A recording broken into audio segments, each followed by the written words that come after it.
ভাদ্র মাস, যা হিন্দু পঞ্জিকার পঞ্চম মাস, এটি একটি বিশেষ তাৎপর্যপূর্ণ মাস। এই মাসটি তীর্থযাত্রা ও ধর্মীয় কাজের জন্য শুভ বলে বিবেচিত হয়। ভাদ্র মাসে ঋষি পঞ্চমী, গণেশ চতুর্থী, রাধাষ্টমী সহ বিভিন্ন উৎসব পালিত হয়। এই মাসে কিছু বিশেষ কাজ করলে শুভ ও কিছু কাজ করা পরিহার করা উচিত। ভাদ্র মাসের মাহাত্ম্য। শাস্ত্র মতে ভাদ্র মাস তীর্থযাত্রার জন্য শুভ এবং এই মাসেই শরতের সূচনা হয়। এই মাসে ভগবান শ্রীকৃষ্ণ ও গণেশজির পূজা করার বিশেষ ফলপ্রসূ। পঞ্চগব্য, দুধ, দই, ঘৃত, গোমূত্র ও গোময় সেবন করা পবিত্র কাজ হিসেবে বিবেচিত হয়।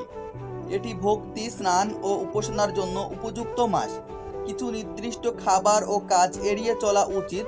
ভাদ্র মাসে যা করা উচিত: তীর্থযাত্রা করা শুভ। ভাদ্র মাসে গণেশের পুজোর পর দক্ষিণাবর্তী শঙ্খ দিয়ে নারুগোপালের প্রতিমার অভিষেক করা উচিত।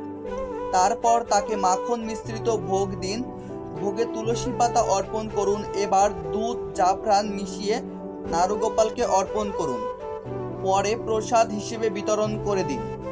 কৃষ্ণের জন্য হলুদ রঙের পোশাক আনুন। এই মাসে ওম কৃষ্ণায় নমঃ মন্ত্র জপ করা শুভ। স্নান ও উপাসনা করা উচিত। পঞ্চগব্য সেবন করা উচিত। গণেশ ও কৃষ্ণ পূজা করা উচিত। যজ্ঞ করা, বিনিময়, লেনদেন, জাতকর্ম, সংস্কার ও রান্নার কাজ করা শুভ। ভাদ্র মাসে যা করা উচিত নয়: গৃহপ্রবেশ, বিবাহ, বাগদান, নামকরণ বা এই জাতীয় শুভ কাজ করা এড়িয়ে চলাই উচিত।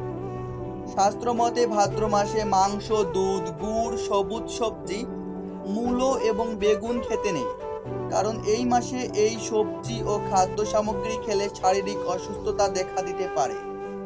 বৈজ্ঞানিক দিক দিয়ে বিচার করলে এই মাসে বৃষ্টি বেশি হয়, যার ফলে সবুজ সবজি পচতে শুরু করে এবং তাতে পোকা ধরে। তাই এই ধরনের সবজি খেলে অসুস্থ হওয়ার সম্ভাবনা থেকে যায়। ভাদ্র মাসে তেল দিয়ে তৈরি জিনিস খাওয়া উচিত নয়। তিল, তিলের তেল, নারকেল তেল এবং দই খাওয়া উচিত নয়। বাড়ির কিছু বিশেষ দিকে প্রদীপ জ্বালানো উচিত নয়। ভাদ্র মাস বিষয়ক কিছু বিশেষ তথ্য।